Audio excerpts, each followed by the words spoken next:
Hello, welcome to Intermediate Algebra, Unit 6, Lesson 3, Part 1 of 2 videos dealing with factoring special cases. In this video we look at the difference of two squares and factoring a trinomial that resulted from squaring a binomial and how to recognize that pattern. So those are our lesson objectives. We're going to factor polynomials that are the difference of two squares. You'll recognize this factoring technique needs to be used by the fact that you only have two terms and they are subtracted, and they're both perfect squares. Now when we get to factoring polynomials that resulted from squaring a binomial, it is possible to factor these using techniques we've already learned, but if you recognize this pattern, that goes quicker. Some of these numbers tend to be larger, and if you recognize the pattern, that makes it a bit easier. So let's start with factoring the difference of two squares. By two squares we mean two, in this case, integer or variable quantities that are squared. If you take the square root, you get a variable or you get an integer. So the form would be some quantity a squared minus some quantity b squared, and you're asked to factor this, and it will always turn out that it factors to whatever you squared to get the first term plus whatever was squared to get the second term times those two same things subtracted. A squared minus b squared equals a plus b times a minus b. So we have to recognize this pattern. The keys to it are, first of all, you have two terms and they are subtracted. The sum of two squares, a squared plus b squared, does not factor. It is prime. So this only applies to two terms when each term can be written as a perfect square of something and when they're subtracted. You can factor the sum of two cubes, but not the sum of two squares, and we'll get to that. So that's in the next video, I think. So we're going to first factor out any greatest common factor. That's always what we do first, because we may have this pattern appear after we do that. And then we're going to check to see if each term can be written as some quantity or expression squared. So here's an example. Factor x squared minus 9. I have two terms. There is no common factor. The first term is an x that's squared. The term that's subtracted from that can be written as a 3 that's squared. 9 is 3 squared. So I have a is x and b is 3. If I square a, I get x squared. If I square b, I get 9. I've subtracted 9. So that means if that's how the pattern works for the problem given, this tells me how to put those numbers in to give me the factoring. So I get x plus 3 times x minus 3.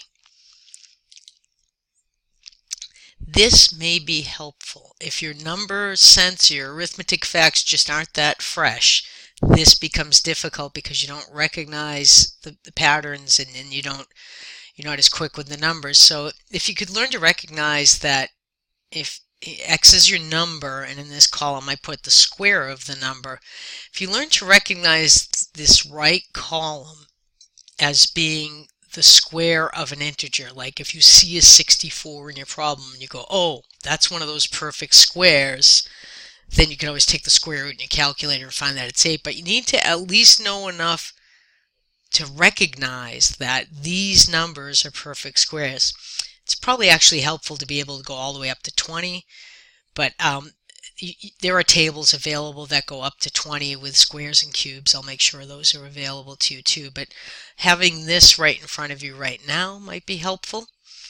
And it's not in the guided notes, I believe, but you can copy it down now, stop the video if you need to, or print out any other table I've given to you in class having these facts, because students get tied up in the arithmetic of this because they don't know that 121 is 11 squared. So I see 144. That table had 144 in it, so I say, okay, that's the square of something. Turns out 144 is 12 squared. I have two terms, no common factor. The first term is an x that's squared. The last term is a 12 that's squared, and they are subtracted. So I fit the pattern. So you try this. Factor this one.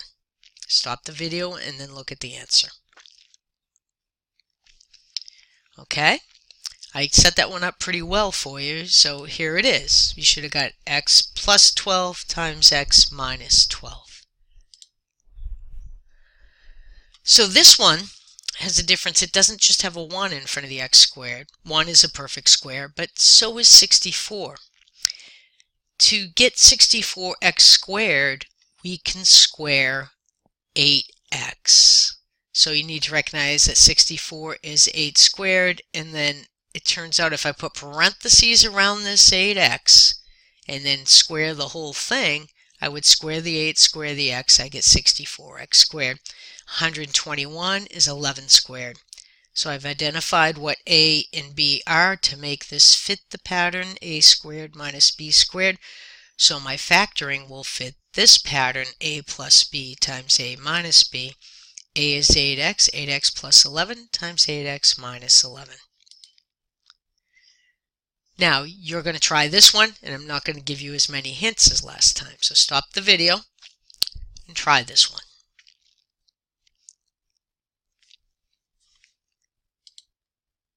Okay, so you had 16x squared. 16 is 4 squared, so our a was 4x, and 1, the square root of 1, is 1. So b is 1. So I have 4x plus 1 times 4x minus 1.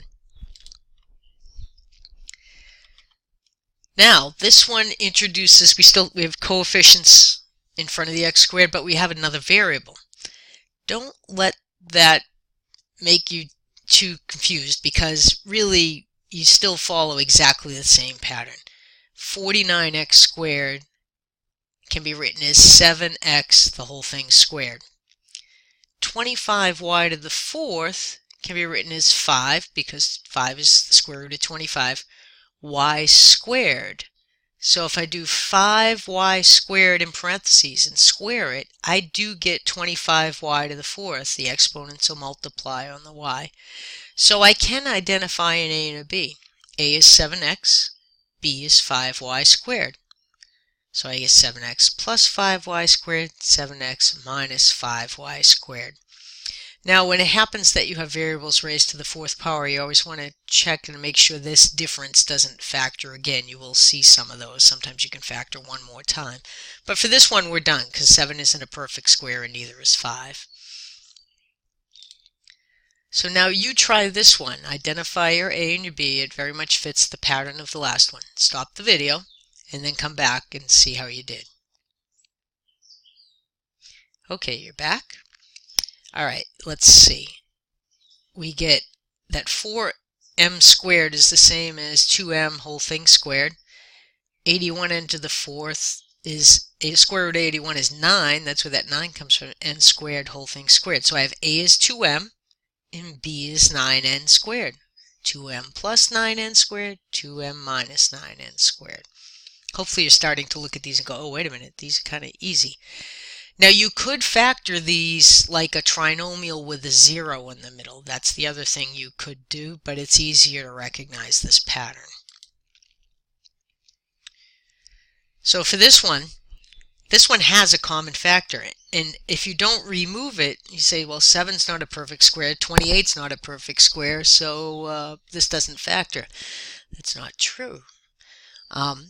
7 comes out of 7x squared and leaves you with an x squared. 7 times 4 is 28. So I get a 7 in front of the parentheses, x squared minus 4. Now I factor the x squared minus 4, which is the difference of two squares.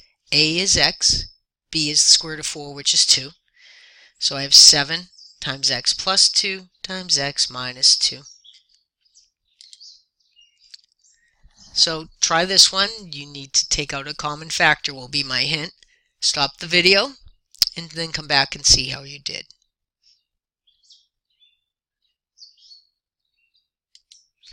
Alright, here we go. The 6 came out of the 24 and the 54, and if you're if you don't see that, if you're not sure, what if you saw a 2 came out and then you had a 12 and a 27?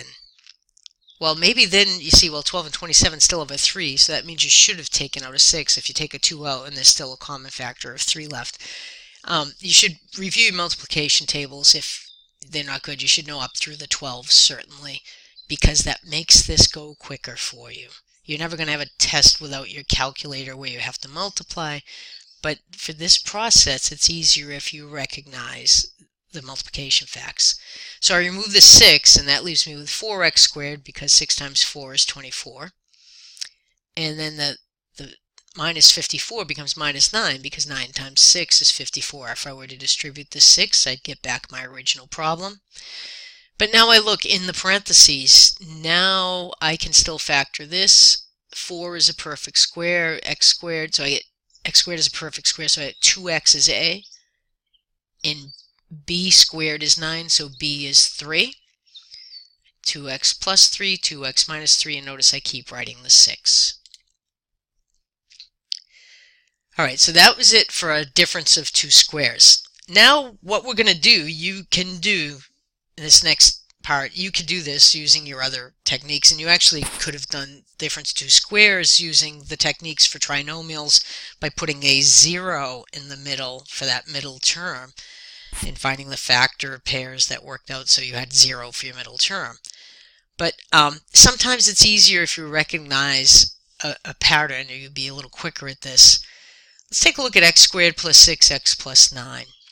That comes from multiplying out x plus 3 squared. And now don't make the mistake many students make and think that when I have x plus 3 in parentheses squared, the answer is x squared plus 9. No, it isn't. You have to FOIL. This is x plus 3 times x plus 3 in parentheses, and you get a middle term. It'll be 3x plus 3x, which is 6x.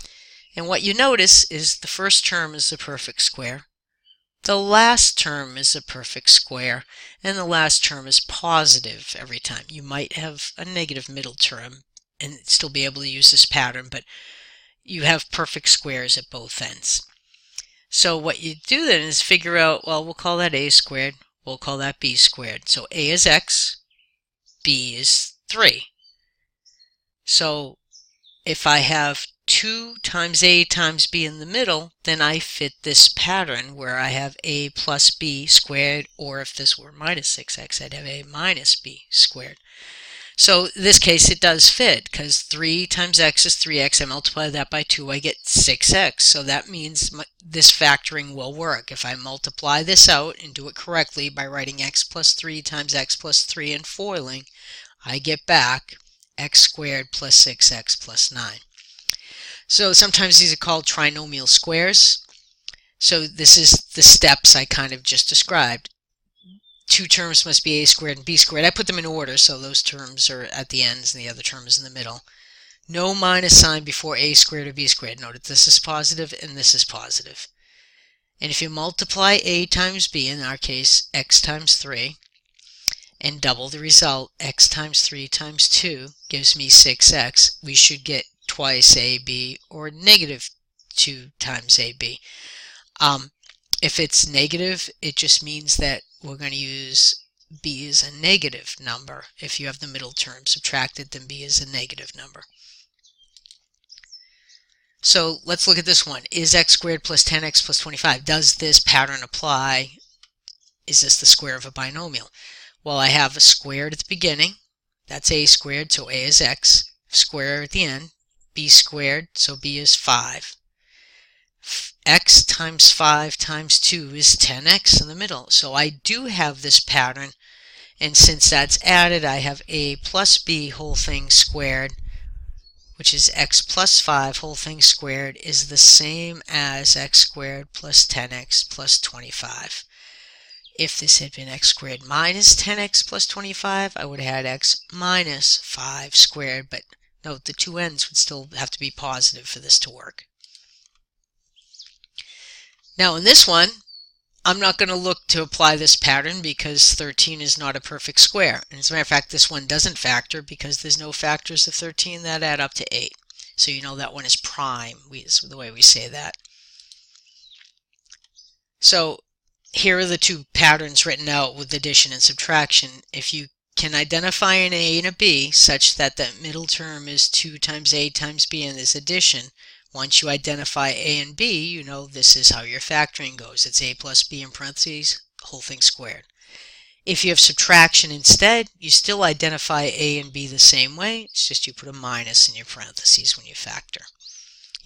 Recognizing that will help you, particularly if you get big numbers and if you've got a big number here and a big number here, but they are perfect squares. You should always check to see if that's double those two big, the square roots of those two big numbers multiplied together.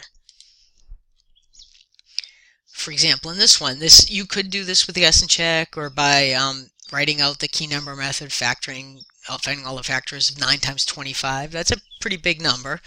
So it's 225. And the fact that that's a perfect square is a hint too. But so you do have a perfect square in the beginning and a perfect square in the end. 9x squared can be written as 3x whole thing squared. 25 can be written as 5 squared. And is 30x twice those two things multiplied together? Well, there's your 3x, there's your 5. That's 15x times 2 is 30x. So I do fit the pattern. I just have to write down A, subtract B, put them in parentheses and square them. And I get 3x minus 5, whole thing squared. If I were to check my work, I would want to do 3x minus 5 times 3x minus 5. I suggest you write that out because otherwise you're apt to forget that middle term. Alright, so now here's one for you to try. Look to see what A is and B is and see which pattern fits. Stop the video and do the problem and then come back. Alright, you're back. A is the square root of this guy, so it's 3y. We haven't done radicals yet, but when we do, you'll see, certainly I hope you know that 9 is 3 squared, but when you have two things multiplied, you can take the square root of each and turn that, and you can get back what you had by squaring that quantity. So you get 3y whole thing squared, so A is 3y, and B is 7, and the reason I subtract is because the middle term is there, is subtracted. So wow, this one looks big. And I don't see perfect squares, but you have a common factor. Again, if you don't look for common factors first, you sometimes miss patterns and think you can't, and you make the factoring far more difficult. You will try to factor this one, and you might try by guess and check. You might try by factoring 8 times 242 and seeing what adds up to 88. But you're going to spend a long time doing that. So as a minimum, you notice they're all even numbers. Anything that ends in 0, 2, 4, 6, or 8 is even and is divisible by 2. So you know each of these can be written as 2 times something, so you can remove a factor of 2. Once you do that, you have 121x squared plus 44x plus 4. They're no longer all even. They don't divide by 3. Oh, and I recognize 121 is 11 squared and 4 is 2 squared. So I try to figure out whether this is 11 x times 2 would be 22x times 2 would be 44. So I indeed do have the pattern where I have the sum of two squares. Now notice I keep writing the 2 because when we're done, we should be able to multiply out our answer and get back our original. If I stop writing the 2, I will only get 121x squared plus 44x plus 4. When I factor out the 2, it doesn't mean I ignore it. It means I just keep writing it down in front and continue with factoring what's in the parentheses. Alright, so now you try this one, and again there will be a common factor. And this may or may not be a trick problem. Stop the video and try it. Alright, you're back. And you may be angry because yes, you remove a common factor, but the rest of it doesn't fit the pattern. 5 is not a perfect square. So this can't be factored further using integers, it turns out, because 5 times 4 is 20, and there are no factors of 20 that would add up to negative 20. Negative 1 times negative 20 would give you 20, but it would give you 21 in the middle, so that means you can't factor the rest of it. All right, hope this helped, and you can go back and rewind this video as you need, and there are supplementary problems to try, and you certainly have homework. Thank you.